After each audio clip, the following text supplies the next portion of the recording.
Армысыздар, құрметті көрермендер, мен Бодрумға қарай жөнелтіп бара жатырмын. Жолдың үстінде осындай Бодрумға баратын автобустар жүреді екен. Мен өзімнің картам арқылы бұл жерде төледім. Автобусқа енді ғана отырдым. Іші өте әсем, керемет автобус екен. Ана жерде карта арқылы төледім бұл жерде. И қазір Бодрумға бара жатырмыз. 21 лира болды. Мен Бодрумға да жетіп келдім. Бірнеше жолдар бар екен. Гюндаган, Битез, тағы да басқа қалаларға пересадкамен баруға болады екен осылай. Жаңа бір аргентиналық кісімен таныстым. Сол арқылы осы жерге пересадка арқылы келдім. Өте керемет кісі. Енді қазір Бодрумды аралайық. Саған Бодрумның бірінші кезекте көретін осындай керемет кипиш десе болады. Міне Бодрумның көшесі. Барлығы бұл жерде Бодрумды аралап жүр, көріп жүр. Тамақтар, заведениялар өте көп. Әртүрлі ұлттық адамдарды да міне кездестіре аласыздар. Жұмыс барлығы қызу үстінде.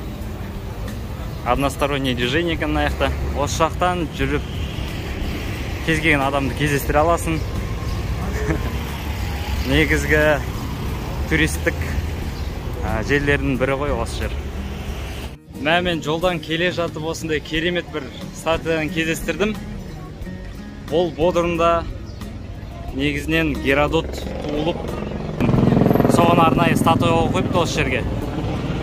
Бұл жерде оқып алсаңыздар болады. Геродот осы жерде Бодрумда 484 жылы туылған деп. Кейін Галикарнассус дейді. Бодрумның бір районында. Өте қуаныштымын осындай жерде Геродоттың статуясын көріп.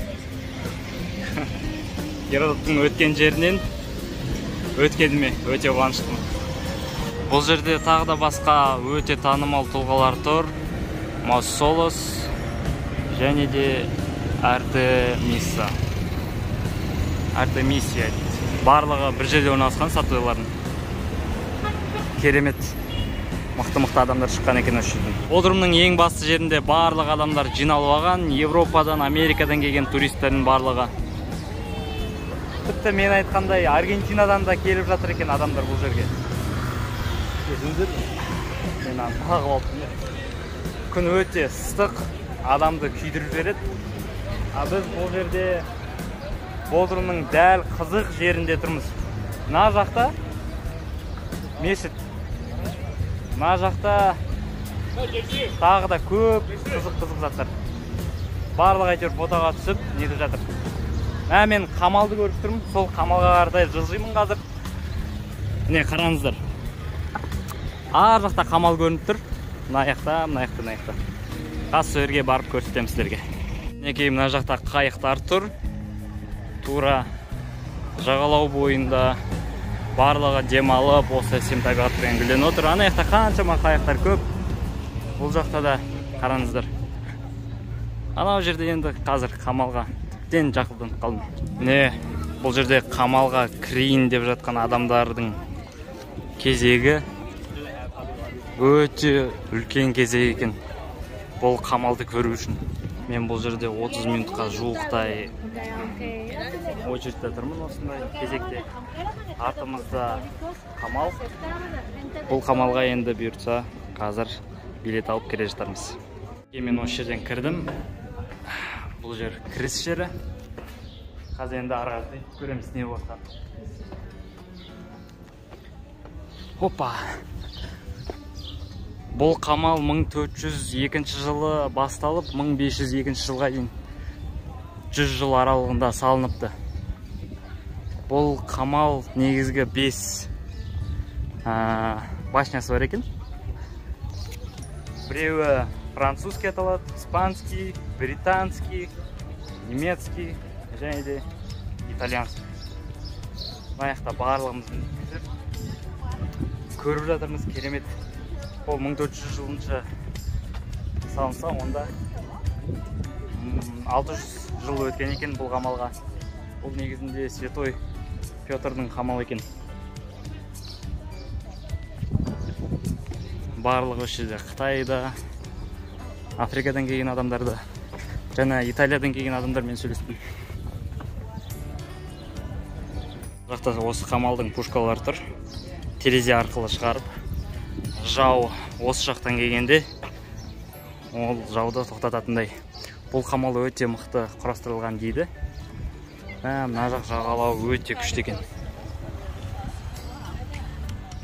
Керемет. Ал енді біз келесі жерге өтіп бара жатырмыз. Бірінші жерден өттім мен. Мына аяқтан көрейік, не болады екен. Так. Мынаның үстіне шығуға болады. Болмайды екен.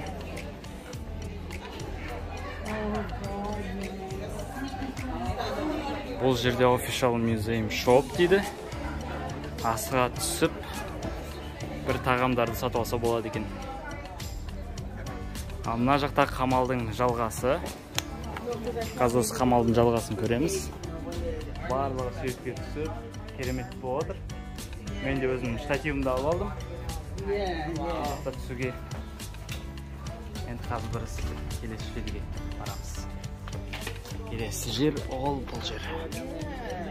Мына жақта Еуропадан келген адамдар өте көп екен. Суретке де түсіп жатыр міне. Мен осы штативпен суретке түсіп жатырмын өзім. Қамалдың арасынан жүрген өте қызық екен. Қаншама жылдық қамал. Өте керемет. Do you do YouTube? Yeah, YouTube channel. Oh wow. Where are you from? I'm from LA. LA? Yeah, LA. Oh, that's a beautiful place.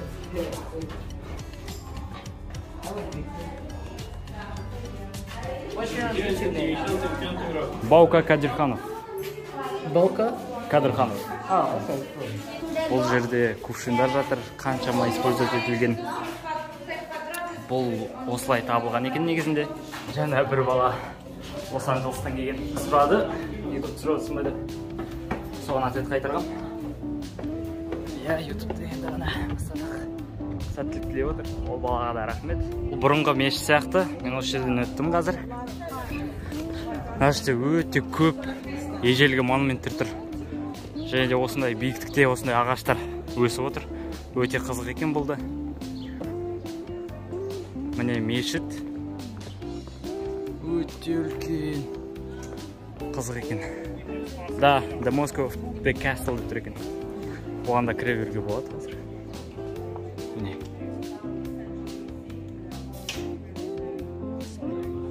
Тада ежелгі статуялардың осындай қалдықтары ғана қалыпты. Соны бұл жерге керемет қылып қойған. Қараңыздар, не деп жалып тұрған.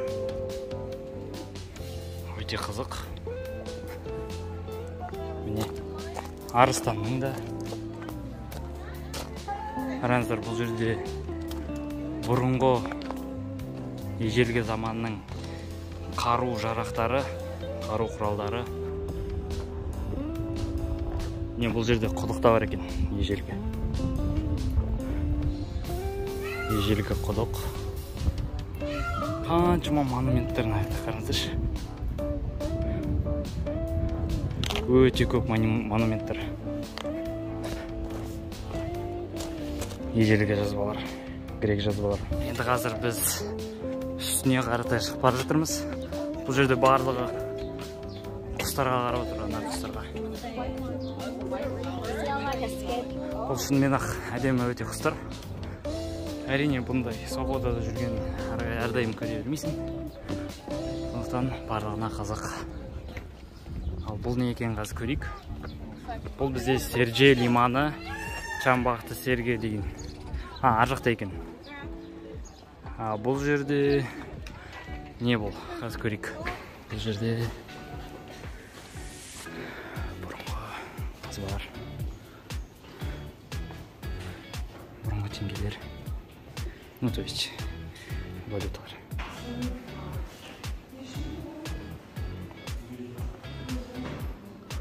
Кувшиндар алыпты. Ол не екенін түсінбедім. Қамалдың су асты музейіне кірдім. жерде су асты тарихы өте үлкен екен негізінде. Саған. Бұл осы су астында қалған кеменің көрінісі. Ана жерде видео проекциясы да тұр. Қалай осы су астына кіріп кеткен. Бірақ бұл тарих.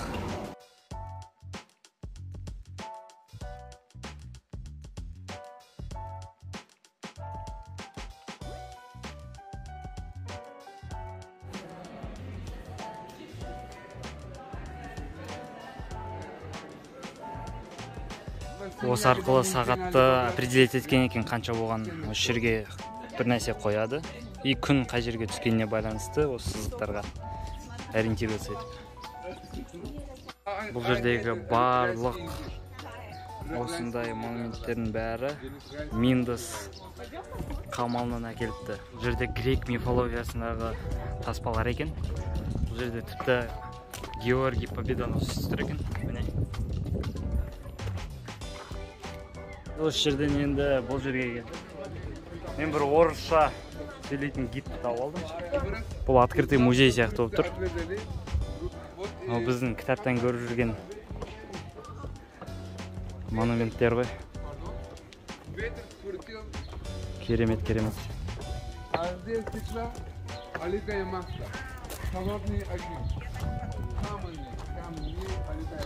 Осындай мүсіндерді қалай жасаған? Міне бұл жерде бұрынғы грек мүсіндерінің барлығы жиналған. Мұнаның да көптеген жазбалары, грек жазбаларынан қалған. Осының барлығын көріп тұрамын, өте қуаныштымын, әрине. Өте қызық жүріп отыр бұл жерде. Түсіндіріп отыр адамдар қайсысы қалай екенін. Бұл жердегі осындай заттарды да көрмеймін. Тура осындай заттар. Қазір біз қамалдың осындай керемет алаңындамыз. Арғарытайда жылжимыз қазір.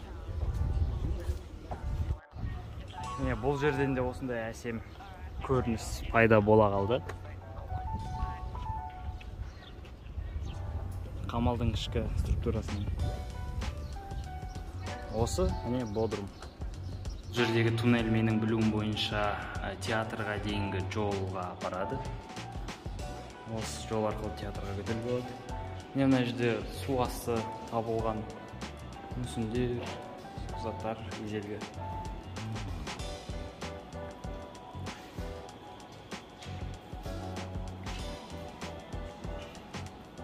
Мен қазір башына қаратай көтеріп бардым. Бұл жерде лестница.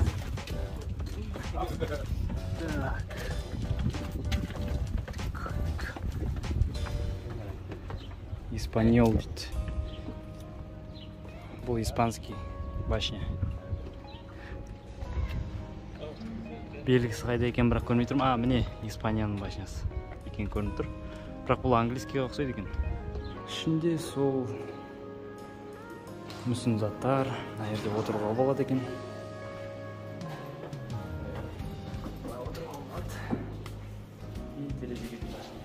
Бұл да тағы бір алаң.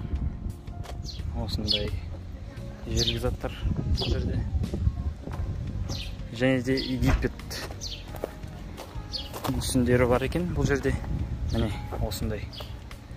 Әр осындай қараңғы музей, әдейі заттарға свет, ультра жарық түспесін, және де олар көбірек сақталсын деген ниетпен жасалған екен. Бұл алтын. Бұл серебро судың астында жазытып, уже осындай қалыпқа келген екен.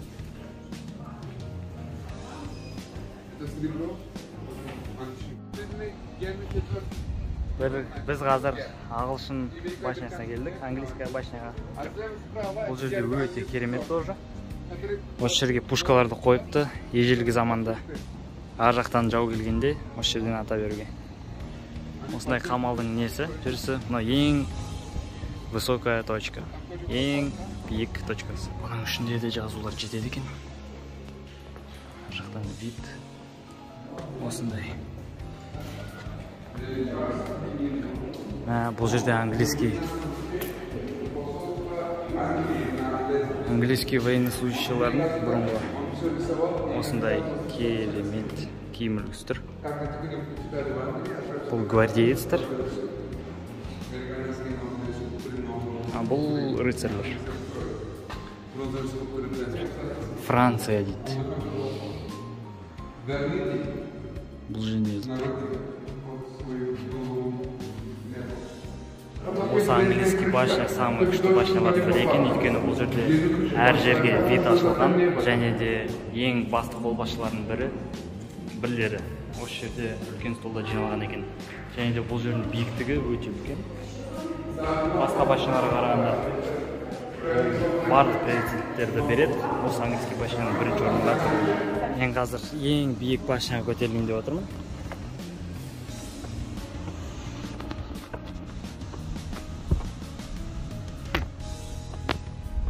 Да, осындай қызық жолдар екен. Бұл жерде кезінде бір нәрселер тұрған. Бірақ бұның барлығын астыға алып тастапты музейлерге. Принцесса Кария жатыр. Жаңағы көрсеткен. Принцесса Ада екен. Кария емес. Кария басқа жерде жерленген. Оның жерленген жері осы статуяның астында екен.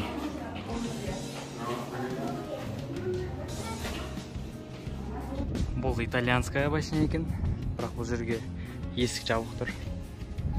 Ішіне де есік жабық тұр. Бұл ең биік башня, французская башня. Аяқта өздерінің гербтары тұр.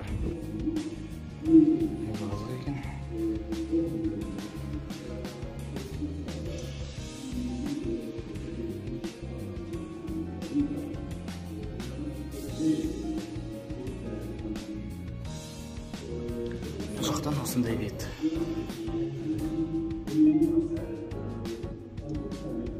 Тоже өте әдемі бет. Бұл жерде жер асты қазбаларының табылған заттар. Енді моншақтар бар екен. Міне бағанағы құстардың қонысы. Осымен біз толықтай башняны, крепостьтарын, замктардың ішін барлығын қарап шықтық. Жалпы 7 башня болған дейді. Жаңа көрсеткендей английский самый лучший, французский самый высокий и так далее. Басқаларының ішіне музейдің көптеген заттарын салып тастаған екен, және де әрбір жерінде гербтар тұр. Міне біз шығу жаққа бара жатырмыз. Қамал өте үлкен, көп тұрғаныңыздай. Бұл жерде жануарлар жетеді. Және де ағаш барлығы керемет өсіп тұр. Мына жақтан да керемет көрініс ашылғандай сияқты. Міне қараңыздар. Бұл жерде қамалдың кеме тұрағы болған сияқты. Міне осы жерде келіп кететіндей. Бұл қамалдың ішінде жүріп барлығын көру маған ұнады. Көптеген тарихи заттарды көрдім. Барлығын өз қолыммен ұстап, өз қолымызбен көріп, өте керемет екен.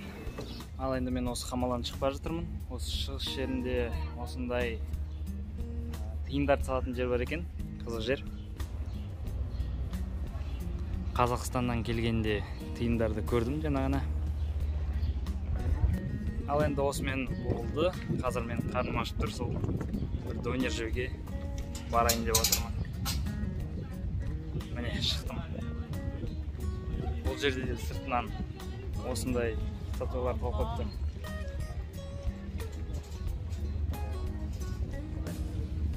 Бағана очередь көп болған, енді қазір ешкім жоқ.